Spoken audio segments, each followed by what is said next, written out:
Alors, nous, on est partis 3 semaines en tout. Ce qu'on appelle le Kurdistan du Nord, c'est-à-dire, donc là, vous avez la Turquie, la Syrie, l'Irak et l'Iran. Et donc, ce qu'on appelle le Kurdistan, hein, je pense que vous le savez plus ou moins, ça n'est donc pas un État-nation reconnu par aucune organisation mondiale instituée, donc surtout pas par l'ONU. Et la zone de peuplement kurde, du coup, s'étend sur ces 4 États-nations qui ont été fondés entre le plus ancien, c'est l'Iran, et puis jusque la Syrie date de l'après Seconde Guerre mondiale. Et donc le peuple kurde, du coup, s'est retrouvé découpé sur ces 4 États, séparés, et dans chacun de ces États, selon des modalités assez différentes, il s'est retrouvé discriminé et oppressé. Et donc il y a une lutte qui est notamment apparue, alors dès la Seconde Guerre mondiale, je ne vais pas forcément revenir sur tout ça, mais et il y a une lutte plus précise, et c'est celle-là surtout à laquelle on va s'intéresser, qui est née avec l'apparition d'un parti qui s'appelle le Parti des travailleurs du Kurdistan, le PKK, donc à la fin des années 70 en Turquie. Et c'est de cette lutte-là qu'est issue ce qu'en général on considère comme étant le mouvement révolutionnaire kurde, qui du coup a essentiellement ses assises, alors au nord de l'Irak, parce que c'est là qu'il y a leur base, leur état-major et leur état militaire, sur toute la Turquie, sur la Turquie, donc les frontières du Kurdistan, mais on va aussi, puis j'en parlerai, retrouver des échos dans le reste de la Turquie, parce que nous on a rencontré pas mal de groupes qui nous ont parlé de ça, et puis aujourd'hui dans la Syrie au nord, qui est donc un mouvement il n'est pas apparu, mais en tout cas il est apparu au grand jour et il s'est renforcé suite à la guerre civile syrienne. Et donc maintenant c'est lui notamment, c'est dans cette partie-là en Syrie, que vous avez 3 cantons autonomes, et donc le plus célèbre, le canton de Kobané, puisqu'il a subi une guerre assez terrible ces derniers mois. Nous, alors pendant la délégation, notre objectif c'était d'aller à Ramishlo du côté syrien, notamment pour rencontrer donc les étudiants de l'académie. J'y reviendrai plus précisément, mais donc de notre côté, on n'a pas passé la frontière parce qu'au moment où on est arrivé là-bas, les frontières étaient complètement fermées. Après, il y a des gens qui ont pu la passer un peu plus tard qui peut-être pourront raconter, mais ça fait notamment partie des situations d'embargo, on y reviendra. Du coup, pendant 3 semaines, on est resté donc quelques jours à Istanbul, puis après sur le Kurdistan du Nord, où on a rencontré des gens assez divers, des syndicalistes, beaucoup, notamment des syndicalistes enseignants, parce que nous, ça nous intéressait particulièrement. Pas mal de groupes étudiants, alors pas nécessairement sur les universités, parce qu'on y reviendra aussi, mais les universités sont difficilement accessibles en réalité, donc souvent ils ont des locaux à l'intérieur des villes. On a rencontré aussi des mouvements féministes, notamment l'Académie des femmes et un groupe LGBT. On a rencontré aussi un centre de recherche, on en reparlera, parce qu'il y a tout un projet alternatif aussi en termes de production de contre-savoir par rapport à ce qui peut se développer. Des associations des droits de l'homme, je vais commencer avec ça, et puis aussi des groupes, notamment un groupe arménien, puisque je pense que vous avez dû voir, on est dans le centenaire du génocide des Arméniens, et c'est aussi une question qui existe là-bas, puisque historiquement, l'Arménie actuelle elle est ici, mais historiquement les Arméniens étaient installés aussi sur une grosse partie du Kurdistan. Donc c'est à partir de toutes ces rencontres-là, et après donc on a dormi chez des militants assez divers. Donc nous on est passé par ces villes-là, donc Istanbul, Diyarbakır, où on est resté à peu près une semaine, Dersim, où on est resté à peu près une semaine aussi, et puis on est passé à Suruç, qui est la ville qui est juste en face de Kobané, qui du coup vous permet, en fait on voit Kobané, on est à peu près à 400 à 500 mètres, on peut être à 400 à 500 mètres.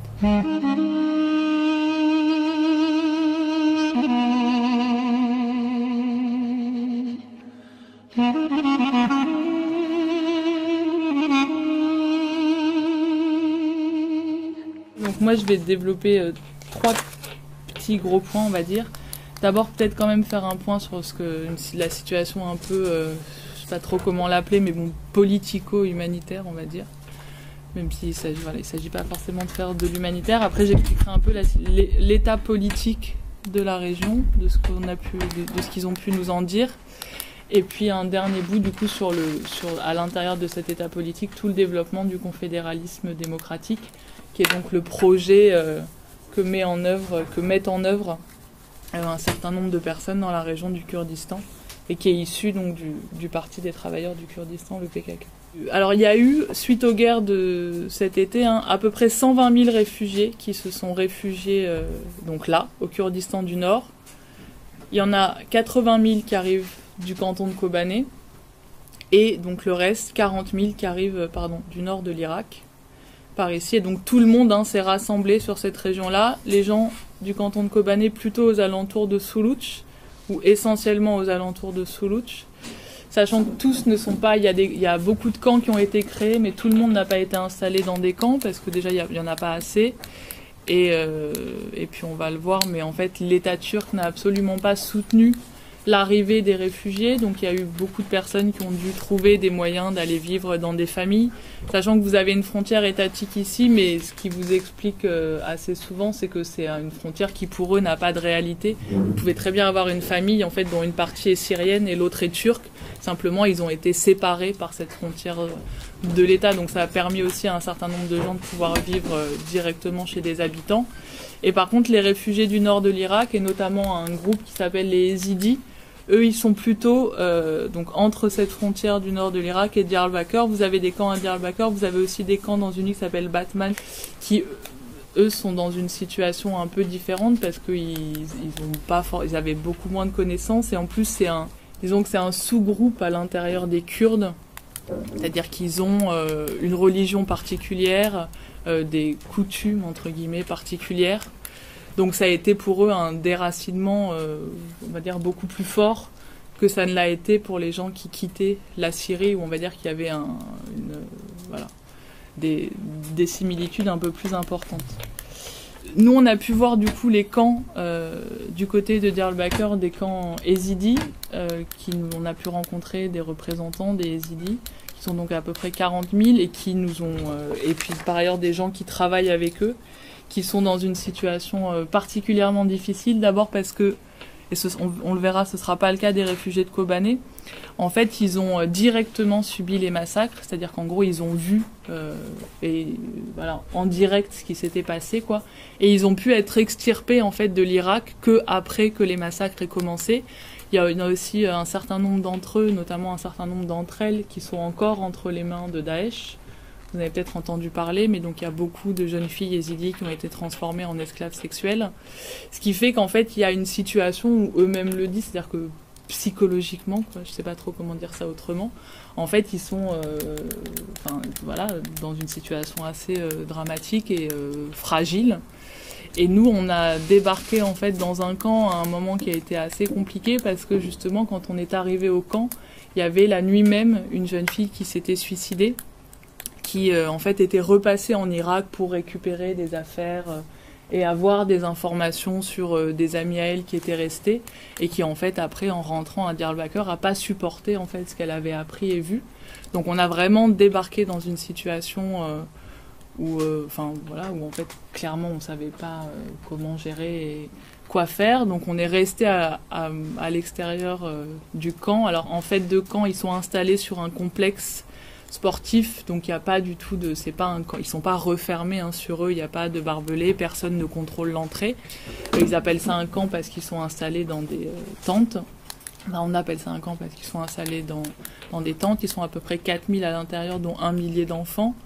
Et donc il y a eu tout ce moment où donc l'enterrement de cette jeune fille s'est déroulé. Et puis on est très rapidement passé dans une autre ambiance, parce qu'au moment où on y était, il y avait en même temps une marche de personnes qui luttaient pour la libération de Öcalan, qui en fait ont longé le camp par milliers. Et donc on est passé d'un état où tout le monde était hyper mal, etc., à un espèce d'état d'euphorie totale, qui je pense correspond assez bien à ce qu'on vit en fait quand on passe au Kurdistan, c'est-à-dire on passe d'un moment à l'autre à des trucs assez surprenants. Et en fait, donc, alors que tout le camp était en deuil, d'un coup on a vu apparaître peut-être pas 4000 personnes, mais quasiment, quoi. C'est-à-dire vraiment donc fêter ces fameux marcheurs, et notamment tous les enfants, et en l'espace de 2 heures c'était le calme total, et après les enfants jouaient etc. à l'intérieur du camp. Mais bon, ça montre un peu cette situation. C'est à ce moment-là que des représentants sont venus nous voir et qui nous ont expliqué du coup leur situation. en insistant notamment sur le fait qu'ils avaient été absolument pas accueillis donc par l'État turc. C'est des camps qui sont gérés par les municipalités DBP, notamment la municipalité de Diyarbakır.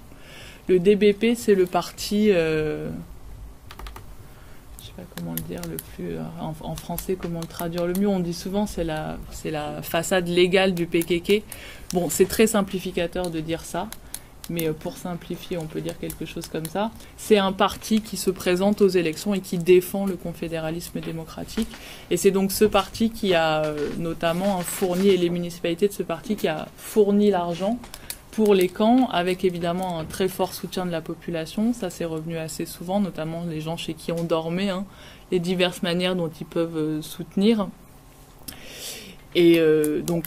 Les représentants ont beaucoup insisté sur ça, sur le fait que le PKK était ceux qui les avaient sauvés, c'est les termes qu'ils emploient, et que à ce titre-là, il fallait que nous, en rentrant en Europe, on milite pour la suppression du PKK de la liste des organisations terroristes, en insistant sur le fait que d'après eux, c'était donc le PKK dont les forces armées sont beaucoup là, hein, et après dans les montagnes en Turquie. C'était eux les seuls à même à la fois de protéger la diversité des populations dans la région, mais aussi de lutter efficacement contre Daesh, et que le seul moyen pour qu'ils puissent le faire tranquillement, c'était qu'ils soient retirés de la liste des organisations terroristes. Donc il y a eu ça, et il y a eu aussi le fait que l'État turc ne les soutienne pas, ça a des conséquences, c'est-à-dire ne les reconnaissent pas comme réfugiés. Ça a des conséquences sur eux très pratiques. Par exemple, ils ne peuvent pas se soigner en Turquie. Donc à chaque fois qu'ils veulent aller chez des médecins, ça leur coûte une fortune. À chaque fois qu'ils vont à l'hôpital, ça leur coûte une fortune, sachant qu'ils subissent aussi un racket si jamais ils veulent repasser la frontière avec l'Irak. Il y a aussi un racket de la part de Daesh quand ils veulent récupérer les personnes enlevées de leur famille.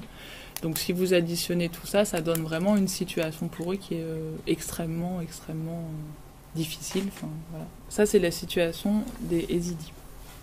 Ensuite, du côté de Kobané, la situation est un peu différente. Donc les camps étaient pas mal autour de Suruç. Il y en avait 8 ou 9.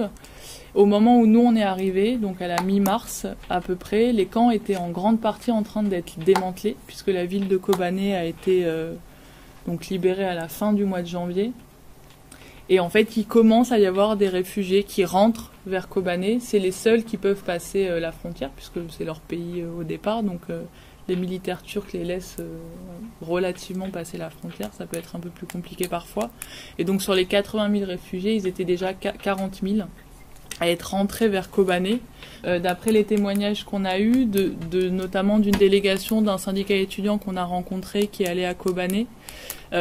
Voilà, les ruines, vous les voyez. Après, il y a le problème des mines, c'est-à-dire que Daesh, en quittant Kobané, a systématiquement posé des mines partout où c'était possible. Et puis, il y a aussi le problème des corps en putréfaction, c'est-à-dire que vous avez notamment les combattants de Daesh qui sont décédés, dont les corps ont été laissés là et qu'il faut en fait laver progressivement. Donc, il y a une situation, par ailleurs, sanitaire qui est très très compliquée à l'intérieur de la ville. Et comme tout le Rojava, en fait, est soumis à une politique d'embargo qui rend par ailleurs très compliqué le passage des convois humanitaires et donc la facilitation, on va dire, des possibilités de pouvoir extraire les ruines, nettoyer la ville, etc. et même faire rentrer en fait des gens. Alors, embargo par la Turquie, du coup, qui ferme ses frontières. Ça, c'est des frontières qui sont complètement bloquées. Pour qu'un Turc puisse passer, il faut qu'il ait l'accord du préfet. Enfin, c'est relativement complexe. Ou alors, il faut passer de manière illégale. Et après, comme la Syrie est en guerre et tout ça est détenu par Daesh, évidemment, ils ne vont pas faciliter. Donc, la politique d'embargo, c'est celle-là. Et c'est un choix délibéré pour asphyxier cette partie-là.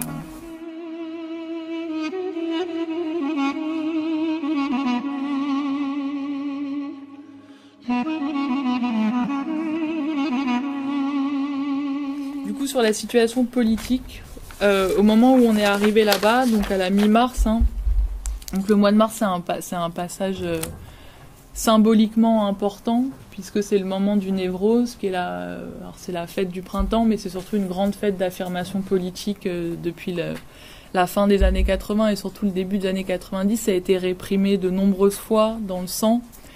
Et durant cette fête, c'est-à-dire c'est le moment où en gros ils font le bilan de l'année, quoi. Il y a notamment le message de Abdullah Öcalan qui indique plus ou moins qu'est-ce qui va se passer dans les mois qui suivent. Donc c'est un moment politiquement important. Au moment où nous on arrivait, donc au niveau du Kurdistan du Nord, il y a une guerre depuis 30 ans. Il y a un cessez-le-feu depuis 2 ans. Et nous on arrivait à peu près 15 jours après la fin de pourparlers qui ont été lancés entre le HDP, qui est un parti qui regroupe des gens de partout en Turquie, mais qui défend aussi le confédéralisme démocratique. Donc HDP Abdullah Öcalan d'un côté et AKP de l'autre. Et donc l'idée des pourparlers, c'est d'arriver à un désarmement de la région, sauf que c'est pas un désarmement qui se fait contre rien. Il y a 10 points qui ont été posés par le PKK, KCK, HDP, etc., qui sont en gros ce qui correspond plus ou moins au confédéralisme démocratique. Donc il y a l'idée d'une politique démocratique, que ça parte du local, qu'il y ait une citoyenneté réellement libre, que ce soit la société, alors ce qu'ils appellent la société et pas l'État, on va dire, qui prône, qu'on tienne compte de ce qui s'est passé, notamment au Kurdistan d'un point de vue socio-économique, c'est-à-dire que la région a été complètement détruite en 30 ans, mais elle avait déjà commencé à bien la détruire avant, que le cadre des négociations soit clair pour justement que ça se passe le plus démocratiquement possible, qu'il y ait une vraie politique en faveur des femmes et sur les questions écologiques, qu'il y ait une reconnaissance des cultures, une démocratie pluraliste, et une nouvelle constitution, sachant que la Turquie est toujours, si je dis pas de bêtises, je crois que la constitution elle date toujours du coup d'État en fait, c'est ça. Donc c'est les 10 points qui sont fixés pour qu'ils puissent entamer des vraies négociations qui amènent au désarmement du coup effectif de la région. Et donc vous avez peut-être entendu que Öcalan avait soi-disant annoncé que donc la région serait désarmée. Il n'a pas du tout en fait annoncé ça. Il a dit si les 10 points sont respectés, nous désarmerons effectivement la région et le PKK se réunira en congrès pour désarmer la région. Nous on a rencontré des combattants du côté de Dersim, donc des guérillas, ils sont pas du tout en train de désarmer. Et ça on peut vous l'assurer, c'est pas du tout dans leurs objectifs, absolument pas. Ils sont même plutôt en train de se replacer actuellement, justement pour continuer en fait à mettre la pression sur la région. Et donc, à côté de tout ce processus militaire qui se poursuit, c'est-à-dire il n'y a pas d'affrontement, mais il y a en tout cas l'affirmation de on est là et il n'y a pas de raison qu'on se laisse faire. Il y a à l'heure actuelle des élections qui sont assez importantes, des élections législatives en Turquie, où le HDP a donc la possibilité de dépasser la barre des 10%. Alors il y a un truc constitutionnel dont je pourrais pas vous expliquer les détails, mais pour faire simple, un parti qui atteint 10% peut constituer un groupe à l'Assemblée nationale et donc peut peser de manière sérieuse sur la politique, proposer des lois, ce genre de choses. Sauf qu'il faut qu'il fasse 10% pour avoir ce groupe. Alors qu'en France, on élit au compte-gouttes et après on constitue un groupe. Donc là, en fait, c'est ce qu'ils appellent un barrage antidémocratique. Enfin, c'est comme ça que les Kurdes disent. Et si le HDP atteint ces 10%, il y a du coup de fortes chances que ça ait une influence positive sur les négociations, c'est-à-dire qu'ils seront en position de force pour dire en fait il y a une vraie demande, il y a aussi une demande légale, démocratique de changement de la région. Et ça aura aussi un impact sur le Rojava, puisque en fait s'ils gagnent encore en poids, ils pourront aussi chercher de plus en plus à négocier l'ouverture des frontières vers le Rojava et donc asseoir du coup le projet de confédéralisme démocratique sur l'intégralité de la région.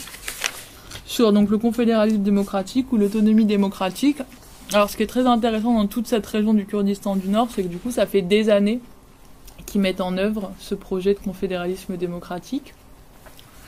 Et ils ont notamment créé un truc qui s'appelle le Congrès démocratique des peuples du Kurdistan, DTK. Et il se trouve que du coup ça permet un peu de voir quelle est la réalité du projet. Donc on a croisé à la fois des groupes qui en étaient membres et à la fois des représentants de ce DTK, donc de Congrès pour une société démocratique. C'est quelque chose qui date réellement de 2007. C'est une espèce de système d'assemblée générale. C'est-à-dire que vous avez au départ des assemblées générales par quartier, par ville, par petite région, et puis après une assemblée générale, donc le congrès, de l'intégralité de la région kurde.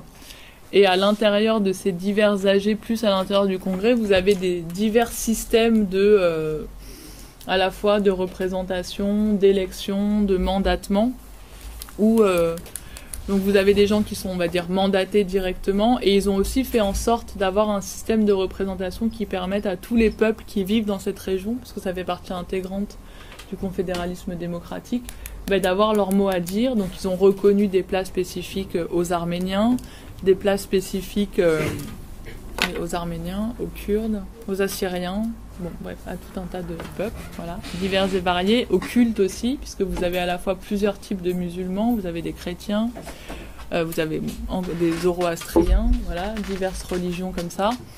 Et donc tout ça s'enchevêtre pour faire en sorte que ce soit non plus donc l'État qui vienne imposer ces règles, mais que bien les gens puissent justement, depuis la société, se mettre d'accord sur ce dont ils ont besoin. Et vous avez aussi des thématiques qui ont été reconnues. Donc il y a 14 commissions qui existent, donc à la fois au niveau de l'Assemblée générale, on va dire, et à la fois au niveau local. Donc des commissions, que ce soit sur les femmes, sur l'écologie, sur l'économie, sur, je ne sais plus si j'ai noté la liste quelque part, sur la justice, sur les jeunes.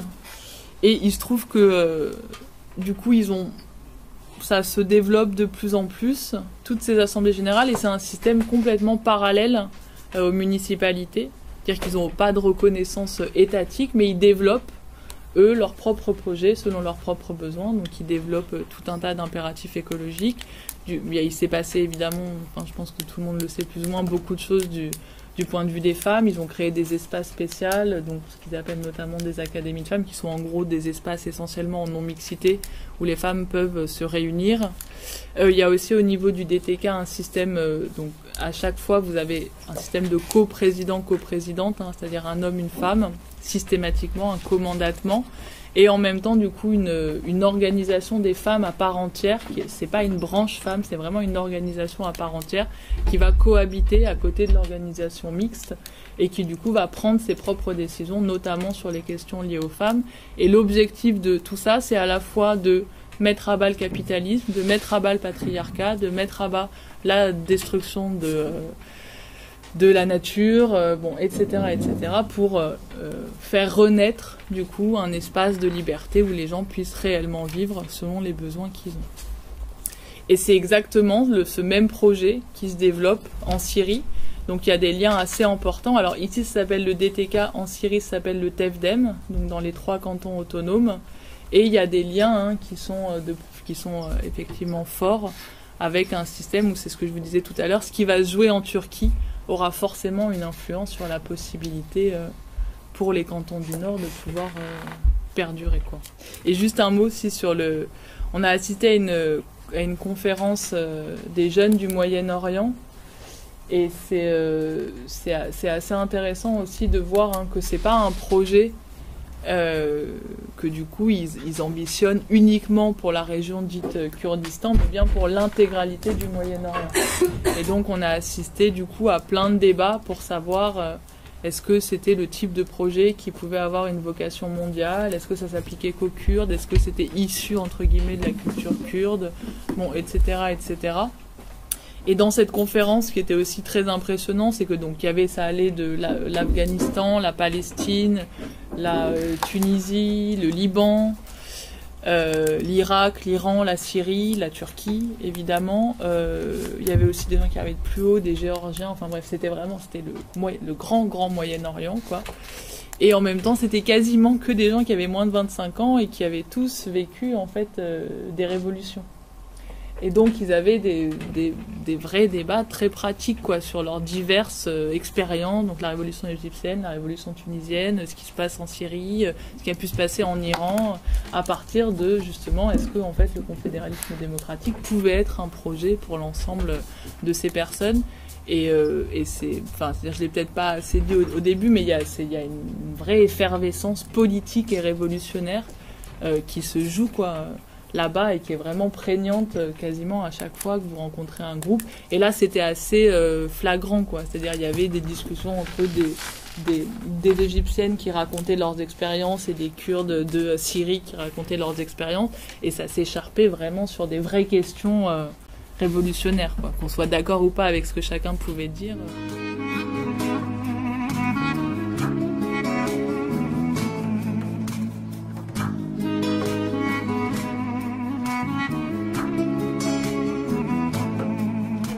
L'idée des interventions d'aujourd'hui, c'était, après une présentation générale, un peu de se focaliser sur la question de la jeunesse au Kurdistan, ou plutôt des jeunesses au Kurdistan, parce qu'en fait, le mouvement kurde, il y a énormément de jeunes, il est surtout composé de nous, ce qu'on appelle jeunes, avec nos catégories d'âge, quoi. Et ce qui donne donc un caractère très dynamique au mouvement. Et donc, moi, je vais commencer par vous parler de la situation un peu de l'éducation en primaire et en secondaire au Kurdistan. Et puis, Anouk reviendra sur la partie un peu plus enseignement supérieur et alternatives qui sont créées notamment avec l'Académie Aramis-Lo. Et donc, pour cette partie, les entretiens sur lesquels on se base, c'est toutes les organisations de jeunesse qu'on a rencontrées, notamment DODER, qui sont les jeunes du PKK, Gençsen, syndicat étudiant turc, Eğitimsen, les syndicats d'enseignants au primaire, en secondaire et à l'université qu'on a rencontrés à 4 reprises, et un jeune aussi responsable de la campagne des livres pour Rojava, pour l'Académie de Ramis-Lo à Istanbul. Donc, pour un peu faire un état de la situation de l'enseignement en primaire et en secondaire au Kurdistan, on peut dire que de manière générale, il y a une tendance de l'État turc à se désengager financièrement de l'enseignement général pour favoriser un enseignement de type religieux, et de se désengager aussi de l'enseignement, de développer l'enseignement privé, quoi. Bon, ce sont des problématiques sur lesquelles je vais revenir plus tard. Et donc, ce qu'on nous a dit, c'est que les établissements généraux font face à un manque de moyens criants, que ce soit au niveau humain, mais aussi matériel, alors qu'ils doivent faire face en fait à des classes surchargées, quoi. Et au Kurdistan, cette réalité, elle est accrue, puisque historiquement, c'est une région qui a toujours été négligée par l'État turc. Les syndicalistes qu'on a rencontrés, par exemple, ils nous expliquaient qu'il y a très peu d'espace d'espace pour les cours, que les classes sont surchargées et que globalement, en fait, dès lors qu'ils ont des tables et des chaises, ils s'estiment heureux, quoi. Et par exemple, à Diyarbakır aussi, ils nous disaient certains laboratoires dans les lycées, les laboratoires, c'est-à-dire pour les travaux pratiques comme la chimie et ce genre de choses, ont été transformés en salles de cours parce que voilà, il y a un manque de moyens, quoi. Et puis dans les écoles, on retrouve les mêmes problématiques.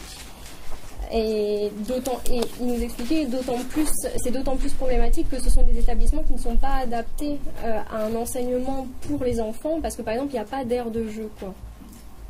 Donc bien évidemment les syndicalistes qu'on a rencontrés, ils luttent pour l'amélioration de ces conditions de travail, mais il y a aussi une question qui est très importante pour eux et pour tout le mouvement kurde, c'est la question de l'enseignement dans la langue maternelle. Alors pour comprendre pourquoi est-ce que cette problématique elle est devenue importante et pourquoi est-ce que le mouvement kurde l'a investi, il faut juste revenir 2 minutes sur le processus de création de l'État turc qui, donc sur les ruines de l'Empire ottoman, pour unifier ce territoire qu'est la Turquie maintenant, en fait, la création de l'État s'est menée de concert avec un terrible régime d'oppression, donc de toutes les minorités qui coexistaient dans l'Empire ottoman. Et donc, en fait, l'État a cherché à étouffer tout ce qui n'était pas turc, musulman, et en plus musulman sunnite, quoi. Donc, avec ça, l'interdiction donc de pratiquer la langue maternelle. Et ce qui fait que c'est un interdit qui s'est transmis de génération en génération, ce qui fait qu'aujourd'hui, il y a énormément de Kurdes ou d'Arméniens, par exemple, qui ne connaissent pas leur langue, enfin qui ne la parlent pas, quoi. Et en 2001, donc, le gouvernement a aboli cette loi qui interdisait de parler une autre langue que le turc, mais par contre, l'enseignement dans la langue maternelle reste prohibé. Donc voilà, juste pour situer cette question donc, de l'enseignement dans la langue maternelle. Et donc le mouvement politique kurde, dans sa volonté de mettre en place des structures sociales parallèles à l'État et vraiment alternatives qui proposent un modèle différent, ils ont de fait contourné l'interdit d'enseigner dans la langue maternelle en développant des cours entièrement en kurde, et donc dans les deux dialectes kurdes de Turquie qui sont le kurmanji et le zazaki. Déjà aussi, ils se sont opposés à la possibilité, enfin beaucoup parce que pas tous dans le mouvement kurde, mais donc certains se sont opposés à la possibilité laissée par le gouvernement de proposer des cours optionnels en kurde, parce qu'en fait ils disent non mais attendez, c'est pas une langue étrangère quoi. Donc par contre, dans 3 villes, à Cezire, Diyarbakır et Yüksekova, il y a des écoles alternatives qui ont été créées, dans lesquelles l'enseignement se fait intégralement en kurmanji. Et alors pour l'instant, ces écoles ne comptent que la première classe, c'est-à-dire le CP, mais les niveaux supérieurs vont se développer au fur et à mesure des années, quoi. Eğitim Sen, donc, qui est le syndicat enseignant qu'on a rencontré plusieurs fois, nous disait aussi qu'il y avait 2 crèches qui ont été créées en langue kurde. Et à Dersim, les maisons de soutien scolaire des municipalités proposent des cours en zazaki et des cours sur la culture alévi. Alors juste une petite parenthèse, les Alévis c'est une minorité religieuse, donc ça c'est à Dersim, les maisons de soutien scolaire des municipalités proposent des cours en zazaki et des cours sur la culture alévi. Donc en fait il faudrait y aller pour voir ce qu'ils racontent, parce que c'est vrai que... Et alors, par ailleurs, les syndicalistes nous expliquaient aussi que le 21 février, qui est le jour de la fête des langues maternelles, et le 15 mai, le jour de la fête de la langue kurde, les syndicalistes de Eğitim Sen particulièrement donnent 3 heures de cours en langue kurde, enfin en kurmanji du coup.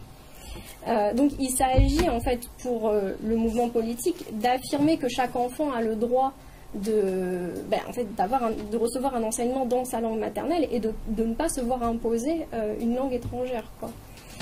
Et juste parenthèse, c'est dans le sillage de la lutte du peuple kurde que les autres minorités ethniques en Turquie aussi commencent à se réapproprier leur langue, notamment le cas des Arméniens, quoi.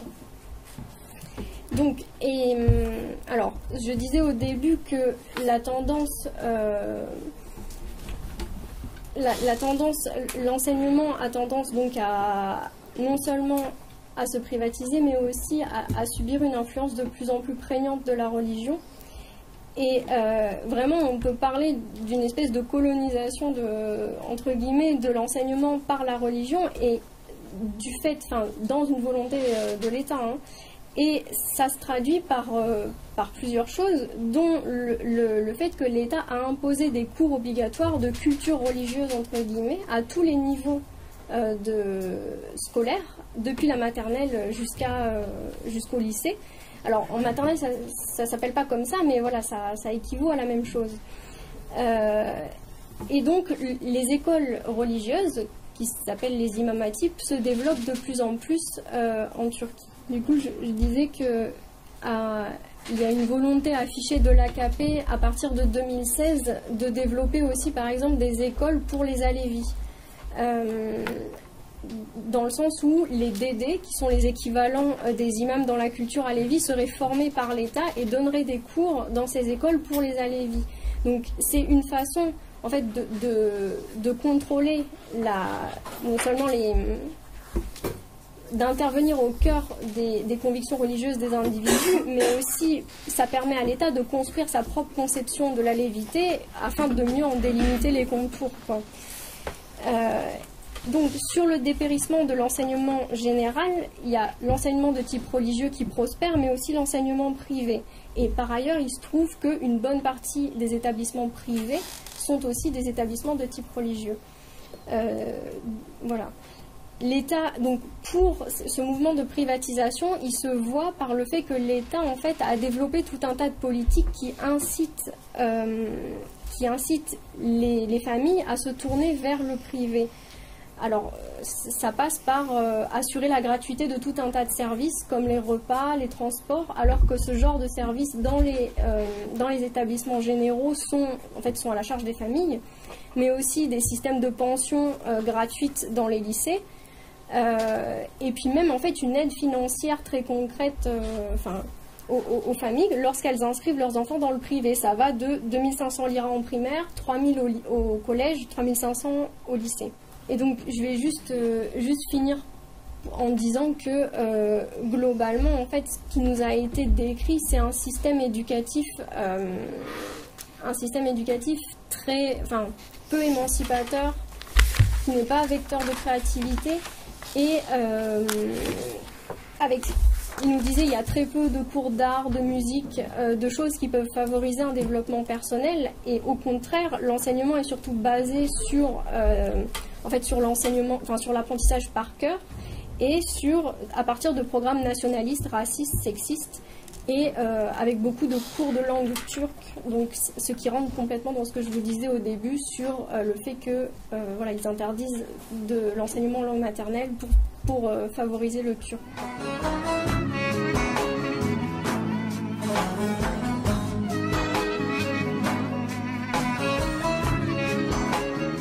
Juste donc par rapport aux universités, alors c'est à peu près la même situation que ce qui a été décrit pour le primaire et le secondaire, mais au niveau des universités, avec un système alors déjà sélectif assez fort. Il y a à peu près 1,5 million de personnes qui passent l'examen d'entrée aux universités chaque année, pour à peu près 400 à 500 000 personnes qui sont prises. C'est un examen qui se fait en 5 fois, c'est-à-dire que nous, on y était au mois de mars, il y avait déjà les premières épreuves de l'examen, ce qui donne lieu à des émeutes, à des vols de sujets, enfin bref, c'est vraiment une ambiance assez particulière. Et donc c'est comme ça jusqu'au mois de juin. Il y a des systèmes de points qui s'additionnent, c'est-à-dire les notes que vous avez au lycée rentrent en compte avec des coefficients qui s'additionnent à vos résultats à cet examen, qui s'additionnent aux résultats que vous avez dans les cours privés que vous prenez, parce qu'il faut plus ou moins prendre des cours privés pour rentrer. Donc une fois que vous avez tout ça, on vous donne des points qui vous donnent accès à une université. Si vous refusez votre affectation, c'est rebelote, il faut se retaper tout l'examen. Enfin bref, donc c'est vraiment un système déjà très compliqué pour rentrer à l'intérieur des facs. Et après, dès que vous redoublez, en fait, les universités sont gratuites au départ. Au moindre redoublement, vous payez. Donc c'est à ce niveau-là aussi hyper contraignant. Si au bout de 2 ans, vous décidez que à nouveau la politique sociale, par exemple, c'est pas votre truc, enfin, c'est une matière qu'on a croisée, et ben il faut repasser tout le système d'examen et vous vous mettez à payer vos facs. Donc déjà l'ambiance de départ pour accéder à ça est relativement compliquée, sachant que dans la région kurde, il y en a énormément d'entre eux qui cherchent notamment à rentrer à l'université, parce que c'est plus ou moins, enfin Nico il y reviendra plus à la fin, mais l'une des seules voies en fait pour trouver un travail, c'est de devenir fonctionnaire, et pour devenir fonctionnaire, et ben il faut avoir fait la fac. Donc ça pose un certain nombre de problématiques. Et après, il y a des descriptions qui sont très similaires, avec des enseignements pareils. Alors, quand Malika elle disait raciste, sexiste, c'est leur mot à eux, hein. C'est pas nous qui jugeons de ce qui nous a été décrit, c'est les mots qu'ils emploient. Ils disent c'est un enseignement sexiste, raciste, et ils considèrent même que c'est des enseignements qui ne sont pas scientifiques, du primaire jusqu'à l'université, et ils nous décrivaient des cours où en fait on leur explique des théories complètement fumeuses, enfin que j'ai même pas retenues, mais en gros il n'y a absolument aucune, ça ne repose absolument sur rien. Et l'idée c'est toujours, donc il y a notamment toute une réécriture de l'histoire de la Turquie. L'exemple le plus célèbre, hein, c'est par exemple le génocide des Arméniens, qui est décrit de manière tout à fait autre, avec c'est les Arméniens qui sont coupables, c'est de leur faute, donc effectivement il y a eu un peu de massacre, mais bon, c'est pas aussi grave. Bon, c'est un exemple assez connu, mais il faut vous imaginer que toute l'histoire est un peu construite comme ça. Et du coup, ça a donné lieu à des discussions assez intéressantes sur la question de l'université, parce qu'à force de les entendre, c'est-à-dire on a rencontré beaucoup d'étudiants qui crachaient tellement sur les facs que forcément vous finissez par leur demander pourquoi ils sont à l'université en fait, à part effectivement pour éventuellement devenir fonctionnaire, mais c'est même pas vraiment le cas, parce qu'en fait, il y en a plein qui finissent par rentrer dans l'illégalité totale, dans les rangs du PKK, dans les guérillas, donc c'est pas très compréhensible. Et on a assisté à des échanges, y compris entre eux, sur la stratégie du mouvement politique kurde, c'est-à-dire est-ce qu'il fallait ou pas aller au bout de son diplôme pour justement pouvoir après être partout à l'intérieur de la société kurde, ou est-ce qu'il fallait que créer une société parallèle et donc pas faire d'études. Enfin, bon, ils ont plein de débats de cet ordre-là. Et à côté de ça, du coup, il y a le développement de toute une pensée autre, parce que tout le mouvement kurde repose à la fois sur un développement très pratique qui touche toute la société, ce que je vous expliquais un peu avec le confédéralisme démocratique, mais il y a aussi en fait à l'intérieur de ça, ou dans ça, je sais pas comment dire, c'est un mouvement commun quoi, le développement en fait d'un modèle idéologique autre, c'est-à-dire ils sont en permanence dans un rapport réflexif à leur propre mouvement, mais pas à 5 quoi, c'est-à-dire vraiment de manière massive. Et du coup, donc nous on a notamment rencontré un centre de recherche qui est assez récent, qui s'appelle le SAMER, et qui travaille spécifiquement sur des analyses de la société kurde, et qui a été fondé justement par des guérillas qui ont quitté les montagnes à un moment où il y avait les premières tentatives de processus de paix au début des années 2000, qui sont partis en prison, puis qui en sont sortis au bout d'un certain nombre d'années, et qui aujourd'hui du coup ont fondé ces espaces dans lesquels ils essayent de voir justement, de démontrer que en fait tout ce qui se dit sur la région du Kurdistan, c'est des conneries qui sont écrites et dites volontairement pour justifier après des politiques sexistes, racistes ou autres. Donc ils ont fait des recherches sur les jeunes, sur les conséquences de la guerre, sur les femmes. Ils ont aussi écrit un rapport sur Daesh, qu'on a, si ça intéresse certaines personnes, qui est disponible en anglais, dans lequel ils expliquent aussi comment c'est possible en fait qu'une organisation pareille se soit créée, et qui n'est pas uniquement un truc diabolisant, même si évidemment ils s'y opposent. Donc voilà, ça c'est l'un des contre-aspects. Il y a aussi un projet d'université à Diyarbakır, alors avec la langue kurde au centre, mais je sais pas, ça n'a pas forcément été précisé, mais dans tous les projets d'écoles alternatives, il y a aussi des projets pédagogiques alternatifs, c'est-à-dire l'idée c'est de mettre les élèves réellement au centre de la pédagogie, en contre de ce que peuvent faire l'État turc, c'est-à-dire imposer un enseignement très dur, etc. Et donc il y a tout un tas d'alternatives pédagogiques qui se développent et qui sont un peu similaires à, je sais pas, peut-être Jean tu pourras en parler, mais à ce qui se passe à l'académie de Ramishlo, donc là où ils ont lancé cette campagne pour une bibliothèque qu'on suit, c'est-à-dire cette idée qu'il ne faut pas des systèmes d'enseignement hiérarchiques, cette idée que c'est avant tout selon aussi les besoins de la société que la recherche et la réflexion peut avoir du sens. Donc tout ça se met en place progressivement, et avec le problème que en fait ils mettent des choses en place de fait. C'est une expression qu'ils emploient souvent, c'est-à-dire en fait comme l'État turc ne leur donne rien et que la situation de la région est dramatique, ils prennent en fait. Donc ils décident de créer une université, ils décident de créer une école, ils décident de créer un espace pour les femmes, etc. Sauf que là on voit typiquement avec l'université les problèmes que ça peut avoir, c'est que l'université elle pourra être que privée et donc potentiellement payante, ce qui leur pose beaucoup de questions. Mais en fait, il y a aussi, tant qu'ils n'ont pas une autonomie réelle de leur région, ils bloquent aussi sur un certain nombre de choses. Et là, il y en a un exemple. Et après, donc pour terminer, juste dire aussi, quand on a rencontré ces combattants, donc toujours du côté de Dersim, ils nous expliquaient aussi les programmes de formation interne où ils sortaient en fait des mois d'hiver, donc durant lesquels ils sont dans des terriers, si on peut dire. Et en fait, ils racontaient quelles sont en fait toute la littérature qu'ils peuvent lire. Donc bon, ça part notamment de Abdullah Öcalan, mais ça va aussi avoir Michel Foucault, Immanuel Wallerstein et tout un tas de penseurs critiques qui font du coup aussi partie de tout ce mouvement intellectuel que je vous décrivais, qui est en lien direct avec le mouvement kurde.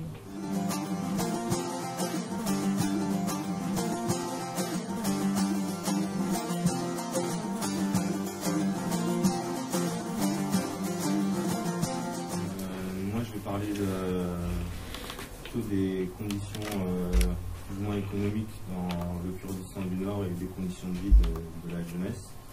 Je vais souvent dire des trucs assez flous et basés sur des ressentis plutôt que sur des chiffres et des trucs comme ça. Entre autres parce que avec la politique nationaliste du gouvernement turc, vu qu'ils refusent de reconnaître, ils sont dans une idéologie de un peuple, un territoire, une langue, une religion, etc., une nation. Tous les recherches statistiques et scientifiques qu'ils font, etc., ils ne prennent pas en compte de manière séparée la question kurde, donc il n'y a pas de vrais chiffres d'analyse pour avoir des statistiques ou quoi que ce soit. Et sauf sa mère, qui commence à en faire, mais sinon,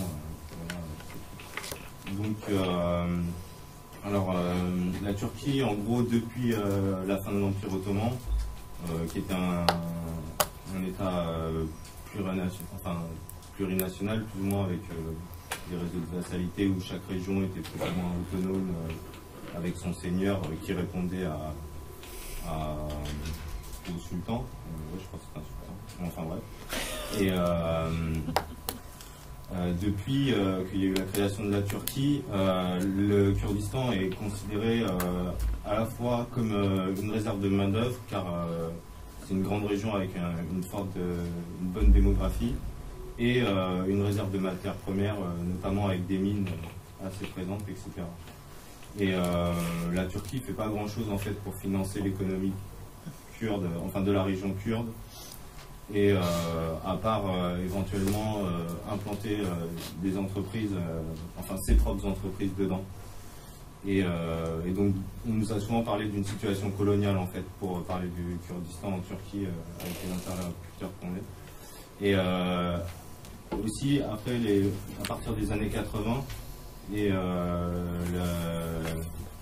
le début de la guerre avec le PKK, il y a aussi une grande partie de la Turquie qui considère les Kurdes et le Kurdistan comme leurs ennemis. Alors en pratique, nous, quand on voit beaucoup la différence entre Istanbul notamment, Diyarbakır et Dersim. En fait, on voit que c'est pas du tout la même situation, notamment à Diyarbakır et à Dersim. On sent beaucoup plus une présence d'occupation militaire, même si elle est plus forte à Dersim qu'à Diyarbakır. Mais c'est toujours des aspects un peu...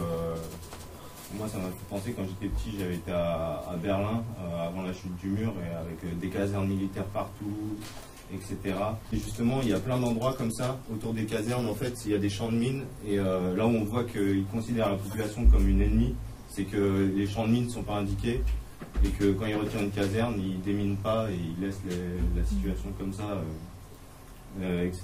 Et donc, il y a plein de... Aussi, il y a plusieurs... Bon, ils ont arrêté les checkpoints permanents depuis la fin de la guerre, apparemment, mais il y a toujours les contrôles, c'est toujours avec des grosses équipes de police surarmées, avec notamment beaucoup d'armes automatiques, etc. Et en plus de ça, en faisant la guerre, ils ont contribué à détruire l'économie locale, notamment l'agriculture, que ce soit... soit en déplaçant les populations, vu qu'ils ont appliqué les stratégies de contre-insurrection avec le truc de Mao où il dit la guérilla doit se trouver comme un poisson dans la population, comme un poisson dans l'eau. Ils ont viré la population, comme ça il n'y a plus de flotte pour le poisson. Et aussi, à la fois, en déplaçant ces populations, notamment pour couper les voies d'accès qu'utilisait la guérilla, ils ont construit, ils sont en train de construire énormément de barrages là. Parce que comme disait Anouk tout à l'heure, la guérilla elle est en train de se repositionner pour préparer la prochaine guerre, mais l'État turc aussi en fait. Et donc notamment, ils ont beaucoup de projets de barrages pour bloquer les voies de cheminement des guerrilleros et pour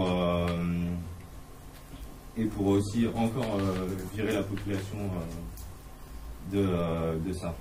Ils ont et donc non seulement les régions comme ça où la guérilla était présente, ils ont beaucoup détruit les infrastructures agricoles, et aussi au sud en fait il y a beaucoup de régions qui sont relativement arides ou semi-désertiques, ou en tout cas c'est pas des endroits où la terre est aisément cultivable.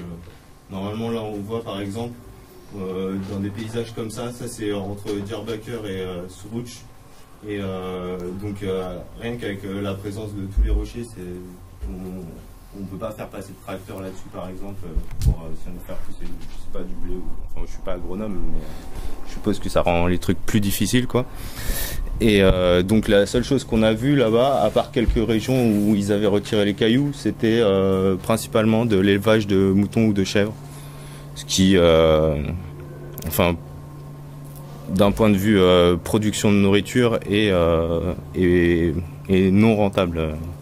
Donc voilà.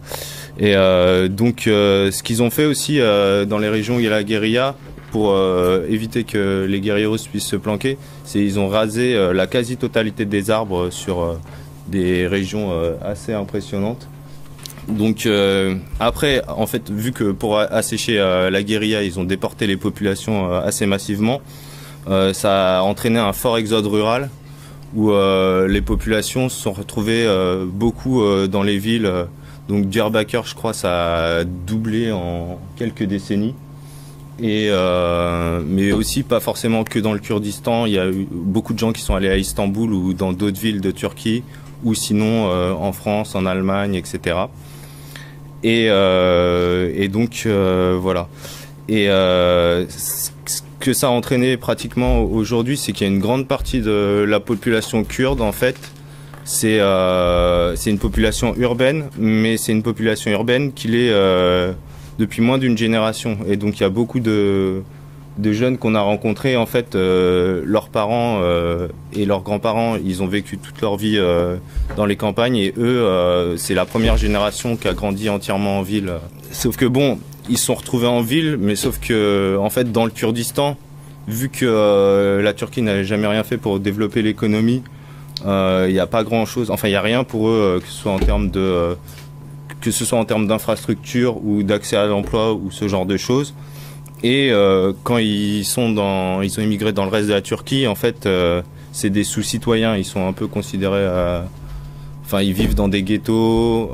Les gens se méfient d'eux. Ils leur donnent pas, enfin, ils ont plus de mal à avoir du travail, des logements, etc., etc. Et donc, bon, alors le Kurdistan dans son ensemble, ouais, je l'ai déjà dit, est sous-développé économiquement par rapport à la Turquie. Et donc, il y a un fort taux de chômage chez la jeunesse, évidemment. Et donc, comme elles l'ont dit toutes les deux, il y a beaucoup de jeunes qui essayent de faire des études pour augmenter leurs chances d'accès à l'emploi. Et notamment pour la fonction publique, mais ça a des résultats plutôt mitigés, même si les diplômés ont plus de travail que les autres. Et même quand ils trouvent du travail, des fois ça peut être, enfin ils peuvent être déçus. Par exemple, en fait les profs qui sont titularisés, il y a 50% des profs titulaires qui n'ont pas de poste et qui n'ont pas de salaire avec. Donc ça fait qu'il y a même un fort taux de chômage chez des fonctionnaires qui, chez nous, on considérait que c'est une fonction assez protégée, quoi. Et donc ça contribue à alimenter le mouvement en militant, vu qu'il y a des jeunes qui ont des bonnes raisons d'en vouloir à l'État turc, qui sont relativement formés, compétents, dynamiques, etc., et qui se retrouvent sans rien avoir à faire, entre guillemets, quoi. Et donc face à une jeunesse comme ça qui a plus ou moins que le militantisme à faire, vu qu'il n'y a pas trop d'autres infrastructures, l'État turc, il essaye de faire des politiques pour aliéner la population. Genre Malika, elle a parlé tout à l'heure des écoles où il y a un enseignement où les trucs sont en QCM, c'est peu émancipateur, il n'y a pas de cours, etc. Et c'est des enseignements non scientifiques. Pour nos scientifiques, d'après ce qu'ils nous disaient, c'est à la fois ils regroupent ce que nous on peut regrouper par genre quand les universités se plient avec les processus de privatisation, se plient aux demandes des entreprises qui les financent et donc ne vont pas pour l'émancipation des étudiants, ni même pour aider à apporter des trucs autres que économiques dans la société, mais aussi, ouais, comme elles l'ont dit, les diverses enseignements non aliénants et faux souvent. Genre, par exemple, on nous a dit que, si je me souviens bien, dans certains cours de primaire, ils ont dans le cursus d'histoire, il y a Adam et Ève dans l'histoire de l'humanité, quoi, ce genre de truc. En plus de cette éducation aliénante aussi, le gouvernement encourage la consommation et le trafic de drogue notamment. Et c'est apparemment il y a quand même, il y a des résultats relativement mitigés. Bon après je sais pas, on n'a pas trop cherché. On a vu des gens un peu bourrés. Moi personnellement je suis assez habitué à repérer quand même un point de vente, donc j'en ai pas vu. Mais ça a aussi dû dans le mouvement à un héritage probablement issu de l'histoire du PKK, qui était une organisation stalinienne jusqu'à il y a quelques décennies, et où ils sont assez rigides sur tout un tas de questions comparées à nous, ou notamment sur drogue et alcool, consommation ou possession de drogue et alcool, ça peut être un motif de renvoi du parti, et aussi pareil sur des trucs genre sur les organisations illégales, sur la guérilla. Il y a tout un tas de restrictions, notamment ils n'ont pas le droit d'avoir ni de relations sexuelles officielles, ni de relations amoureuses avec divers gens, ce qui fait que ils s'imposent une discipline. Aussi les universités, vu que ça sert à recruter pour le mouvement, comme a dit Anouk, vu qu'il y a pas mal de jeunes qui sont en attente et qui se voient que leurs possibilités d'avenir sont quand même relativement compromises. Voilà. Et donc après, quand ça recrute pour le mouvement, c'est à la fois les partis légaux pour beaucoup d'entre eux, mais aussi la branche illégale. Et la guérilla notamment, elle arrive bien à se maintenir et à subsister et à trouver des effectifs. En gros, moi, ce que j'ai compris, c'est sur deux angles où ils arrivent beaucoup à recruter. C'est quand il y a une répression forte de l'État, qui est souvent assez aveugle et où il y a des lourdes peines qui sont risquées en général, genre qui vont facilement dépasser 10 ans ferme. Les gens, quand ils vont, au lieu d'aller au procès de leur rendu, ils vont rejoindre la guérilla parce qu'ils savent qu'ils vont prendre lourd et que donc ça leur semble une meilleure option pour leur choix de vie, quoi. Et aussi il y a les violences dures et tolérées par le système judiciaire des forces de police notamment, qui encouragent beaucoup de gens par revanche à rentrer dans la guérilla, que ce soit la torture pratiquée, des assassinats extrajudiciaires, des viols, etc. Mais face à ça, le mouvement kurde, le Congrès et le parti, etc., essayent d'agir aussi évidemment pour augmenter le niveau de vie, les meilleures conditions de vie des gens. Et d'ailleurs, ça leur permet de gagner en légitimité. Et donc par exemple, ils construisent plein de bâtiments. C'est beaucoup d'immeubles neufs comme ça et qui ont l'air assez en bon état. Et il y en a énormément. Malgré l'explosion démographique de la ville ces dernières décennies, due à l'exode rural, due à la guérilla, à la guerre civile. Et donc ils créent aussi des écoles, comme elle l'a dit, etc.